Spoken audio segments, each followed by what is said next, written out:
Hello friends, फिर से स्वागत करता हूँ आपका आपके अपने चैनल सुशांत चेस स्पाइस में। आज का टॉपिक है हमारा फिर से गेम प्लेइंग के ऊपर।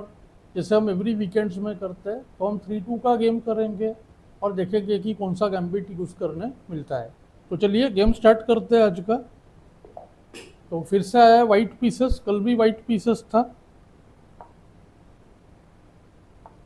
तो ओपोनेंट ने खेला C5, जिसको हम करते देखिए मोरा गैम्बिट।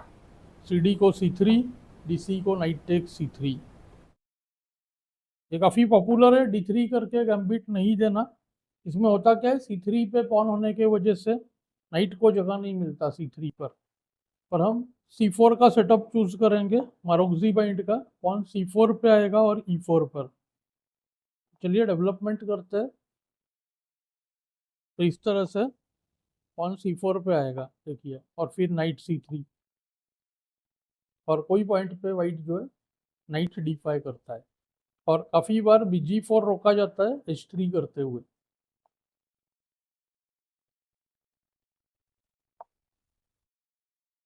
कई बार B3 होता है।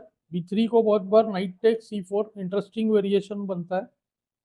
Night E4, night E4, BA1 इस तरह से कई बार दिया जाता है। फिलहाल थोड़ा डेवलप करते हैं, फिर देखेंगे।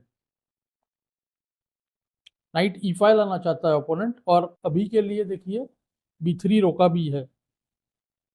चलिए BG5 करके नाइट D5 करने की कोशिश करेंगे।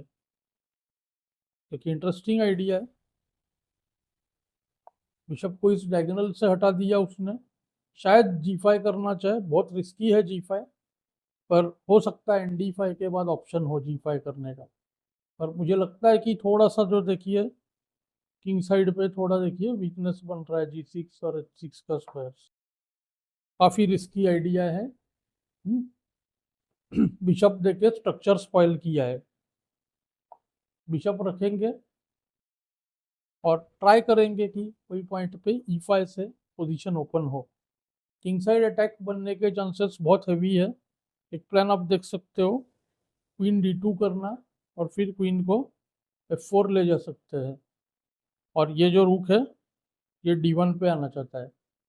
अब ये जो स्क्वायर्स है देखिए आप, G7, H7 थोड़े से वीक हो गए, और of course H6 expected move था। नाइट E5 डी, पर मेरे ख्याल से मिस्टेक है। Night E5 D, queen takes D8, rook takes D8, bishop E7। Reason क्या है अलाउ करने का पता नहीं है। शायद रुक D2 करना चाहता है, पर वो भी लग रहा है रिस्की। चलिए सोचते थोड़ा आगे। रुक D8 BE7, RD2, bishop takes C5, RC2 में अपोजिट कलर्ड बिशप होगा, तो बिशप देने की ज़रूरत नहीं है। बिशप के लिए शायद रुक C1 कर सके, और हो सकता है E5 पॉन का वीकनेस कर सके। तो ठीक है, पॉन तो लेना ही चाहिए।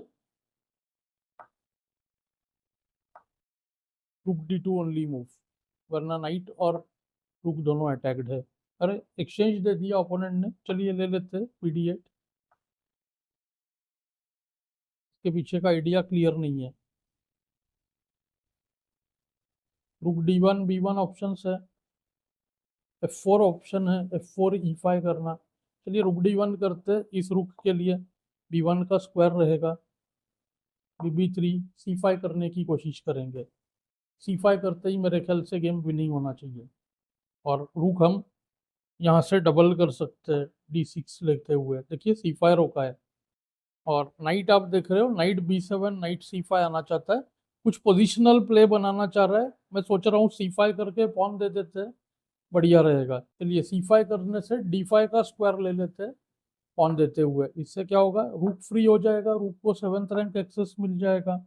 देखिए E5 वीकनेस है। अगला मूव रुक B1। देखिए रुक को एंट्री 7th रैंक पे, दोनों रूक 7th रैंक पे। विन करना मेरे ख्याल से इजी होगा। पॉन दे देना देखिए एकदम सही अप्रोच था। काफी प्लेयर्स क्या है, मटेरियल रिटर्न नहीं करना चाहते, पर फर्स्ट चांस मिलते ही ये करना चाहिए। अब देखिए आराम से रूक्स जो एंटर कर जाएंगे। कोई पॉइंट पे आपको दिख रहा है RD6 होगा। नाइट F4 का एक चांस बन रहा है। नाइट F4 को RD7 या RD6।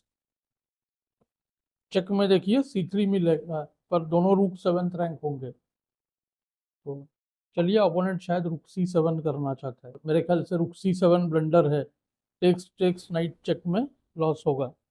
सब कुछ चला गया, A7 भी दे दिया है, पर मुझे लगता है फोकस करते हैं F6 पॉन पर, A7 लेके एंट्री देने में कोई मतलब नहीं है। चलिए टेक्स टेक्स, H7 भी दे चुका है। वैसे मेरा आइडिया रुक F6 करके रुक F7 था। चलिए A7 लेके ए पॉन पुश करते, बहुत जल्द विन होगा। नाइट को बाहर आने नहीं देंगे और सिंपली ए पॉन को पुश करते जाएंगे। A6 रुक B7 A7, तो देखिए एकदम सीधा प्लान बन रहा है। A4 A5 A6 RB7 और A7, फिर लास्ट में रुक B8। शायद रिजाइन कर दे ओपोनेंट, टाइम भी कम है और पोजीशन भी लूजिंग है। थोड़ा एक्सपेक्टेड था, शायद E4 चाह रहा है, रोक भी सकते E4 F3 करके। चलिए रोक लेते हैं, वैसे A4 भी सही था। अब E4 चाहता है,